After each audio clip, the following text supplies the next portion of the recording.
मित्रों, जरा कल्पना कीजिए, दिल्ली की तंग गलियों में 1930 का एक छोटा सा घर। आंगन में नीम की हल्की छांव, भीतर मिट्टी के चूल्हे की आंच और चारों ओर परिवार का स्नेह।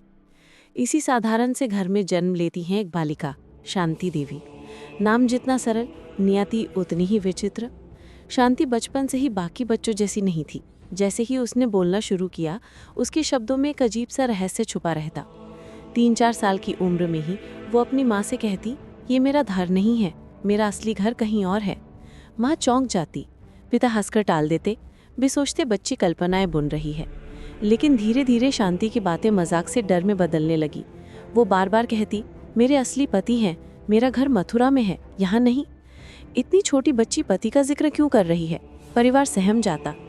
एक दिन जब उसकी उम्र मात्र 5 वर्ष थी, उसने अचानक कहा, मेरा नाम शांति नहीं है, मैं लुगदी देवी हूँ और मैंने अपने पिछले जन्म में एक बच्चा भी जन्म दिया था। प्रसव के दौरान ही मेरी मृत्यु हो गई थी।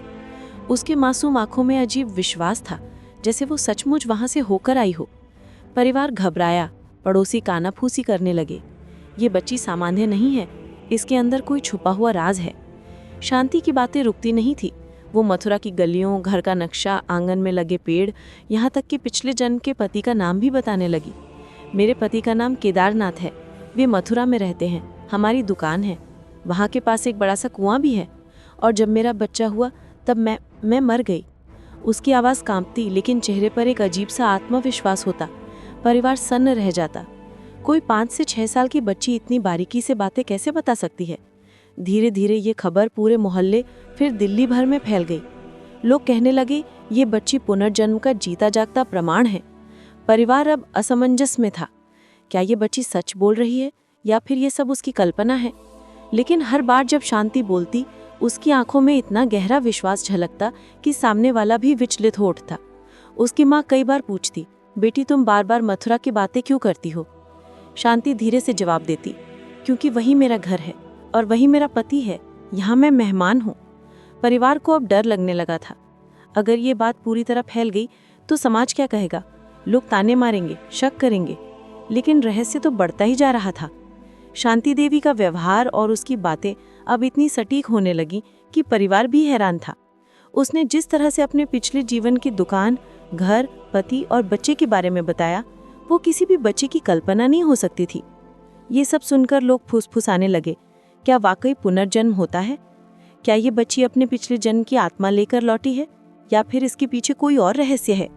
हर रोज के साथ ये सवाल और गहरा होता गया और इसी रहस्य ने शांति देवी को भारत की सबसे प्रसिद्ध पुनर्जन्म की कहानी बना दिया। लेकिन मित्रों, ये तो बस शुरुआत थी। असली राज तो तब खुलना था जब शांति देवी सचमुच मथुरा पहुंचेंगे और वहां अपनी पिछली जिंदगी के हर रहस्य से पर्दा उठाएंगे। जिस रहस्य ने पूरे मोहल्ले को हिलाकर रख दिया था, वो अब धीरे धीरे पूरे शहर में फैल रहा था। एक छोटी सी बच्ची जिसकी उम्र मुश्किल से 7 साल थी, अपने पिछले जन्म की ऐसी बातें कर रही थी जिन्हें सुनकर बड़े बड़े पंडित भी मौन हो जाते। शांति देवी का चेहरा मासूम था, परंतु उसकी आंखों में अनुभवों का गहरा समुद्र छिपा था। जब भी वो बोलती, लगता मानो कोई अधूरी कहानी उसके गले में अटक गई हो और वो बाहर आने के लिए तड़प रही हो। वो बार बार अपनी माँ से कहती, माँ मैं यहाँ की नहीं हूँ, मेरा असली घर मथुरा में है, वहाँ केदारनाथ है मेरे पति, उनकी एक दुकान है कपड़ों की और आंगन में तुलसी का पौधा लगा है। सोचिए, एक बच्ची जो कभी मथुरा गई ही नहीं थी, वो इतनी बारीक बातें कैसे बता सकती है?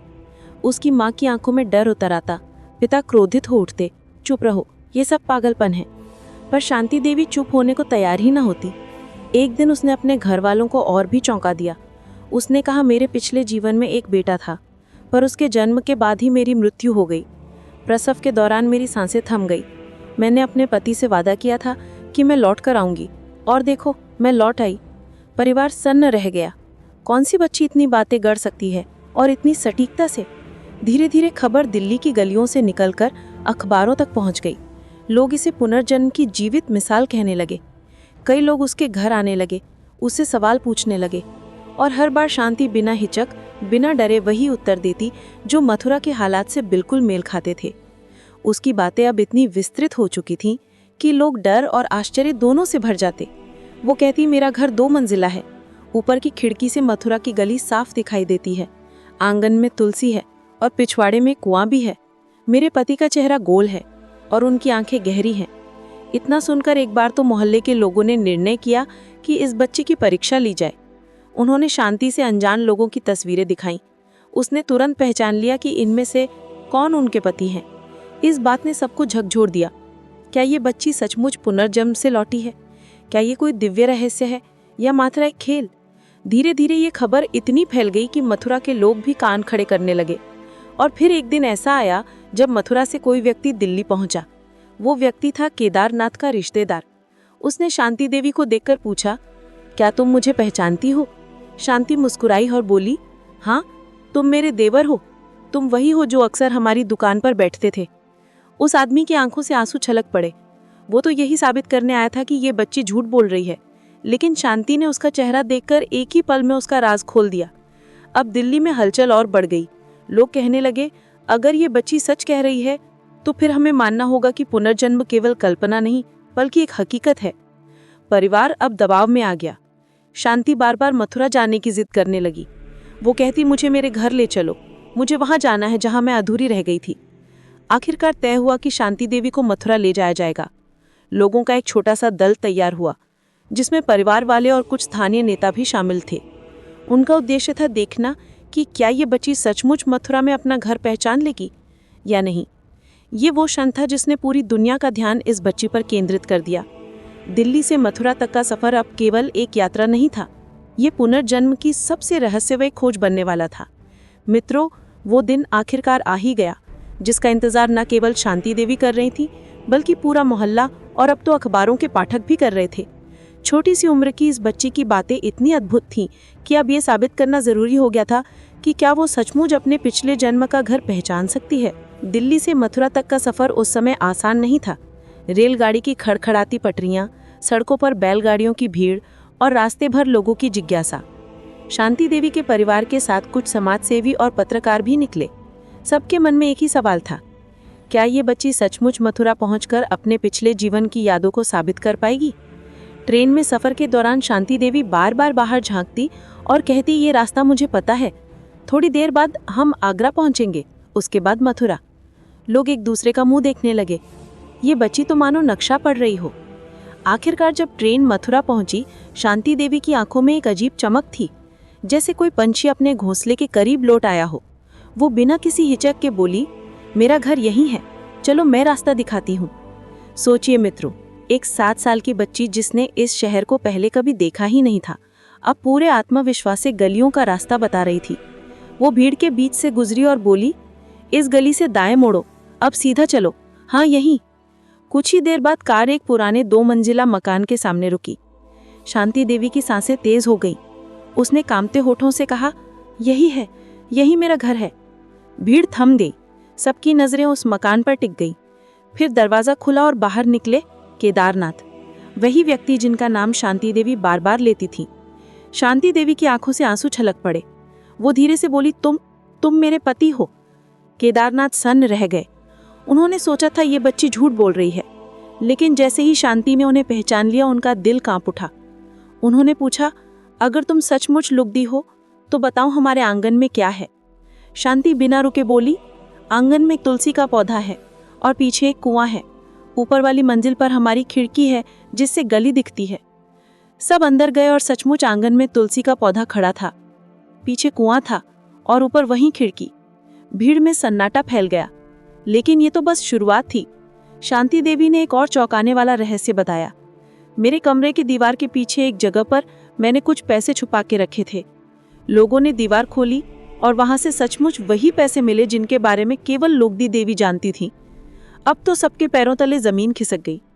पत्रकारों ने लिख दिया, भारत में पुनर्जन्म का सबसे प्रमाणित प्रमाण।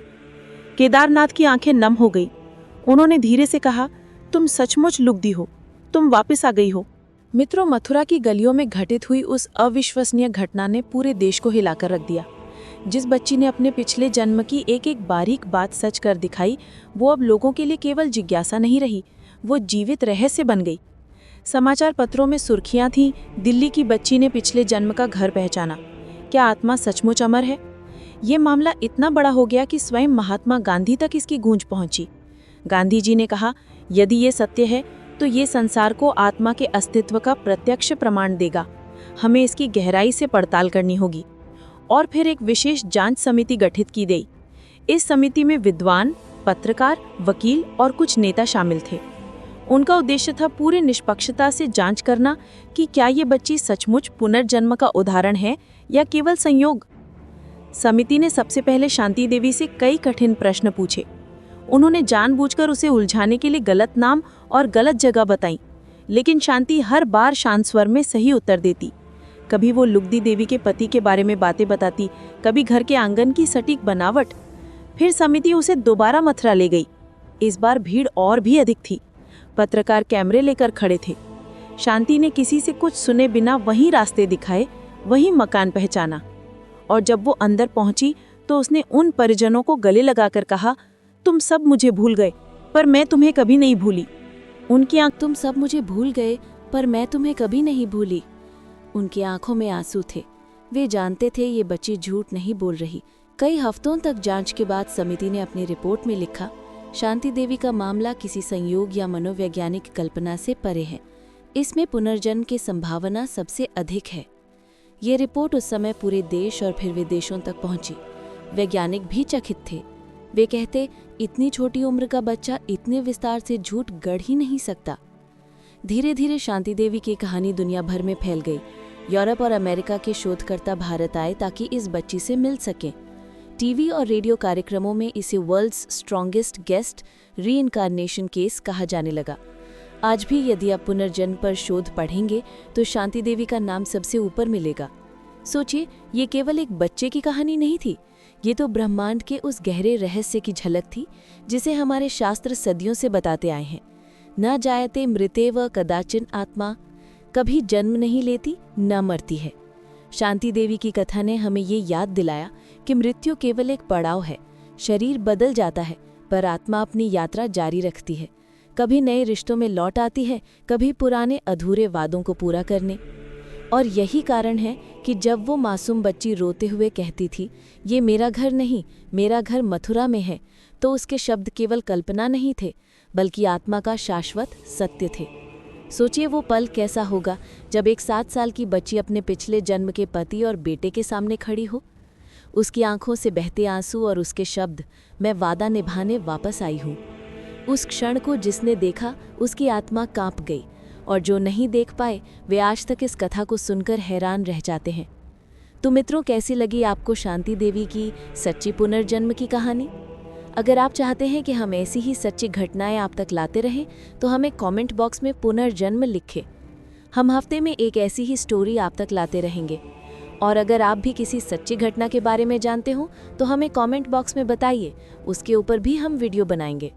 तो मित्रों, हमारे साथ बने रहने के लिए द बुंदेलखंड हिस्ट्री को अभी सब्सक्राइब करें।